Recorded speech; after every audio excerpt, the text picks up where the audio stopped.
जय हिंद। देखिए, अभी हाल में केंद्र सरकार ने जो अध्यादेश को मंजूरी लाने के लिए संसद में जो कृषि से संबंधित 3 संशोधन विधेयक रखे हैं, उसको लेकर कई विपक्षी पार्टी तथा हरियाणा और पंजाब के किसान खासे थोड़े नाराज दिखाई दे रहे हैं और उन्होंने बहुत ज़्यादा प्रदर्शन भी किया। इसमें सरकार कह रही है कि ये विधेयक जो है वो एकदम गेम चेंजर है। आपको पता है सरकार ने लाया है तो गेम चेंजर ही होगा, और विपक्ष कह रहा है ये बर्बाद होगा। आपको पता है कि भैया विपक्ष में हो तो बर्बाद ही होगा। हमारे हिंदुस्तान में तो ये 1947 जब देश आज़ाद हुआ तभी से चलते आ रहा है कि हम जब सत्ता में हैं तो भैया हम जो करेंगे वो सही है, चाहे वो जीएसटी हो, चाहे वो एफडीआई हो, चाहे नोटबंदी हो। और अगर हम विपक्ष में हैं तो वही कुछ भी होगा तो वो खराब ही होगा।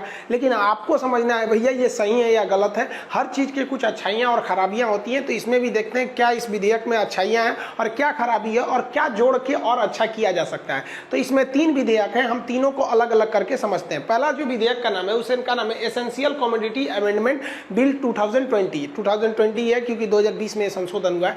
हिंदी में इसे कहें तो आवश्यक वस्तु अधिनियम का जो भंडारण नियमन है। देखिए, कुछ आवश्यक वस्तुएं होती हैं जैसे नमक, तेल, आलू, प्याज, गेहूं, चावल, ये सब आवश्यक वस्तु हमारे जीवन के लिए है। अगर कोई किसान इसका भंडारण कर लेता है, कोई बड़ा व्यापारी इसका भंडारण कर लेता है, तो फिर उसकी रेट बढ़ जाएगा। जैसे आपके शहर में कई कंपनियों के तेल आते होंगे, सरसों तेल जिसमें आप खाना खाते हैं। अब कई कंपनियों को अगर आप ध्यान से देखेंगे तो उसका एक एजेंसी लिया रहता है जिसको आप डीलर कहते हैं। उसी के पास वो कंपनी ले आके पटक देती है कि लो भैया, अब तुम यहाँ पर इस शहर में जितने लोगों को जरूरत होगा तुम छोटे व्यापारी को देना, वो छोटे को देगा, वो दुकानदार को देगा, वहाँ बिकेगा। अब जरा सोचिए कि अगर ये जो कंपनी वाला है, जो उस शहर का सबसे बड़ा डीलर है, जो गोदाम वाला, अगर वो खूब ज़्यादा सरसों के तेल को कई लाख लीटर रखे हुए हैं और उससे आ रहे हैं सर सप्लायर खरीदने के लिए, होलसेलर खरीदने के लिए कि साहब हमको सरसों तेल चाहिए, तो कहेगा कि नहीं है, ये नहीं है, जाओ यहाँ पे। तो जो सरसों तेल आपको 120 रुपया लीटर मिलना चाहिए, अब वो तो धीरे धीरे रेट बढ़ेगा क्योंकि उसके पास है, लेकिन वो क्या कर रहा है, भंडारण करके रखा हुआ है, स्टोर करके रखा हुआ है, तो ये रेट बढ़ेगा। अब जैसे वो 120 से 200 रुपया पहुंचेगा, तुरंत वो कह देगा हाँ हाँ आ गया। अब वो उसको धीरे धीरे सप्लाई करेगा। अब इससे क्या होगा कि उसको जो बड़ा व्यापारी था उसको तो गोदाम में रख लिया, उससे फायदा हो गया। ये बहुत ज़्यादा होता था। कब होता था? 1955 में। तो सरकार ने इसको एक कानून लाया कि अब आप भंडारण नहीं कर सकते। अगर आप भंडारण करेंगे तो आपके गोदाम में पकड़ा जाएगा तो आपकी लाइसेंस सीज कर दी जाएगी, आप जेल चले जाएंगे, लाखों रुपए जुर्माना लग जाएगा। तो कोई भंडारण नहीं करता था। लेकिन गवर्नमेंट ने अभी 2020 में संशोधन ला दिया कि नहीं, आप भंडारण कर सकते हैं। आप केवल 2 स्थिति में भंडारण नहीं कर सकते। कब? युद्ध में नहीं कर सकते और आपदा में नहीं कर सकते। इसके अलावा आप भंडारण कर सकते हैं। और पता नहीं क्या जरूरत थी सरकार को ये जून में अध्यादेश लाने की। अध्यादेश तब लाया जाता है जब बहुत इमरजेंसी की जरूरत हो और राष्ट्रपति से कह के कानून बनवा दिया जाता है। हमको तो नहीं लग रहा था कि जून के कोरोना महामारी में ये भंडारण की अनुमति देने वाला कानून लाना चाहिए था। गवर्नमेंट जो थी वो इस कृषि को मतलब कृषि से अपना पल्ला झाड़ने के लिए पहले से तैयार बैठी थी। उसको मिल गया बहाना कोरोना का कि ना प्रदर्शन होगा ना कुछ होगा। जून में शांति से निपटा दिया और जब उसको फाइनल कानून बनाने के लिए संसद में लाया गया तो उसका विवाद होने लगा। अब आप बताइए, आपने जो ये आदेश दे दिया, अब जो बड़े बड़े व्यापारी हैं उनका गोदाम है, आपको ही पता है कोई घर में कितने चीज़ों को स्टोर करके रख सकता है, बहुत कम ही चीज़ को स्टोर करके रख सकता है। उसका अपना गोदाम होता है और गोदाम उसी एरिया में होता है। अब मान लीजिए किसी का दिल्ली में मार्केट है तो गोदाम लखनऊ में थोड़ी रखेगा भैया, दिल्ली में ही रखेगा।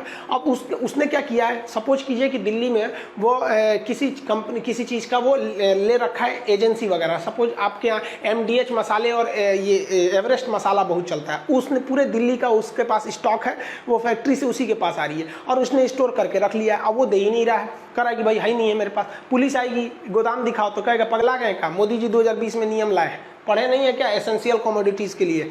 आप युद्ध है, अभी युद्ध चल रहा है कहीं नहीं, कोई आपदा आई हुई है, अभी तो खैर कोरोना है, कोरोना बीतने के बाद करें, कोई आपदा है तो पुलिस कहेगी नहीं तो निकलिए यहाँ से। अब कह लिए गोदाम चेक कीजिएगा। गोदाम में भंडारण आप तभी चेक कीजिएगा जब युद्ध और आपदा के समय हम भंडारण करेंगे, उससे पहले हम कर सकते हैं। मसाले का रेट बढ़ जाएगा। क्या सोच के लाया गया हमको समझ में नहीं आ रहा है। गवर्नमेंट क्या कह रही है इस पर कि भाई हम ये भंडारण क्षमता व्यापारी को भी दे रहे हैं और किसान को भी दे रहे हैं कि किसान जो है अगर वो आलू बोया है और आलू बोते समय उस आलू का रेट 10 रुपया है तो आलू किसान भी रख ले अपने जगह पे, अपने यहाँ घर में आलू रख ले और 2 महीना बाद बेचे जब आलू का रेट 25 रुपया हो जाएगा तब। ये बताइए, किसान के यहाँ नया फसल बोएगा, किसान का हवेली रहता है क्या? उसके घर में बेचारा कितने गरीबी से किसान जीते हैं, सब नहीं समझ में आता है। बेचारा उसको खुद के रहने के लिए अच्छा सुविधाएं नहीं होती है। कहते हैं किसान के बारे में है, घर तो पकती थी उसकी, लेकिन फिर भी वो किसान बारिश की दुआ मांगता था। अजब हाल है भाई। ये किसान के पास इतना जगह है जो भंडारण करेगा, कितना रख सकता है किसान? एक व्यापारी से ज़्यादा तो नहीं रख सकता है। तो ये तो सीधा सीधा इन व्यापारियों को एक काला बाजारी करने की छूट है। और हद तो तब हो गई जब सरकार ने इसे अध्यादेश में ला दिया। हालांकि आपको पॉलिटी में हम अध्यादेश पढ़ा देंगे, अगर आप बोलेंगे अनुच्छेद 123 में अध्यादेश है, ऑर्डिनेंस ऑफ प्रेसिडेंट है, इसे क्यों लाया जाता है, तो पहला ये तो किसी काम का नहीं रहा, ये उसका कोई खास महत्व नहीं रहा। दूसरा विधेयक जो सरकार ने लाई है वो अच्छा है, लेकिन ये वाला आपको अगर अच्छा लगता है तो आप बताएंगे कमेंट करके कि अच्छा है पहला वाला। अब हमको उतना अच्छा नहीं है, अब हम हो सकता है कि हम गलत हों, आप किसान हैं, आप ज़्यादा समझते होंगे। दूसरा संशोधन जो लाया गया है उसको क्या लाया गया भाई, तो देखिए फार्मर्स, ये थोड़ा धुंधला दिख रहा होगा आपको, empowerment and production agreement on price insurance and farm services bill. इसको हिंदी में क्या है कि इसको मेन इसमें क्या रखा गया है, कॉन्ट्रैक्ट फार्मिंग को रखा गया। अब इस विधेयक को ध्यान से समझिए, इसमें जो मेन चीजें क्या कही गई, ये अच्छा है विधेयक। इसे हिंदी में कहेंगे मूल्य आश्वासन पर बंदोबस्त एवं सुरक्षा समझौता। किसानों को एक बहुत बड़ी समस्या रहती है। किस चीज़ की समस्या? अगर वो गेहूं बोने गया है, अब गेहूं में उसको देख रहा है कि गेहूं बोने गए हैं तो 25 रुपये किलो गेहूं बिक रहा है, तो सोचता है कि चलो गेहूं लगा देंगे। 4 महीना बाद जब इसे काटने जाता है ना, तो बेचारा 25 रुपये की जगह गेहूं 16 रुपये हो जाता है, तो परेशान हो जाता है किसान, क्या करे। तो इस विधेयक के तहत अब कहा गया है कि बड़ी बड़ी कंपनियां जो है ना, अब वो कॉन्ट्रैक्ट फार्मिंग कर सकती हैं, यानी आप अनुबंध कृषि कर सकती है। अब ये क्या है भैया अनुबंध कृषि, तो बहुत जरूरी है, आप इसे ध्यान से समझिए। लेज कंपनी चिप्स बनाती है, पार्ले कंपनी करोड़ों की संख्या में बिस्किट बनाती है, ब्रिटानिया, पार्ले, ये सब।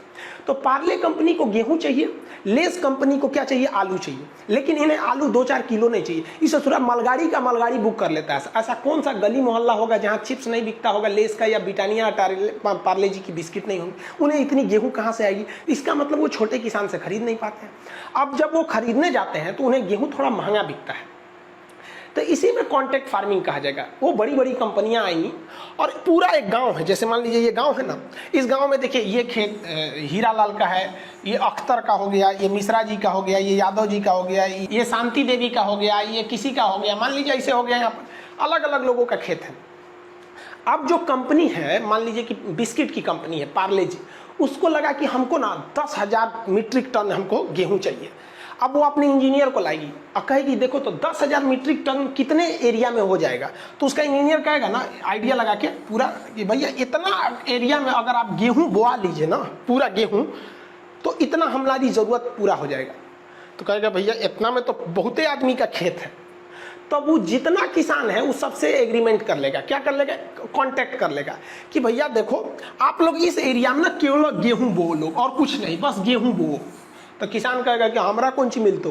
तो कहा कि देख भैया तुम डिसाइड कर लो गेहूं बोने से पहले ही कि अगर तुम गेहूं बोओगे तो तुम्हें गेहूं का कितना रेट चाहिए। तो किसान कहेगा ये तो बढ़िया बात बोल रहा है, बोने के समय गेहूं रहता है 25 और जब बेचने जाते हैं तो हो जाता है 16। तो कहेगा ये पार्ले जी 25 रुपया किलो अगर आप गेहूं खरीदिएगा तब भी हम यहाँ हम गेहूं बोएंगे ना, तो हमारा मन यहाँ सरसों बो देंगे, किसी का कुछ दुनिया कुछ भी बो सकता है भैया, वहाँ आलू बो देगा, कुछ भी बो देगा, सब्जी बो देगा। तो पहले से उसके लिए कितना का हो गया? 25 रुपया। अब किसान टेंशन फ्री है कि भैया वो कंपनी क्या है 25 रुपये में हमें खरीदेगी। तो इसमें क्या होता है,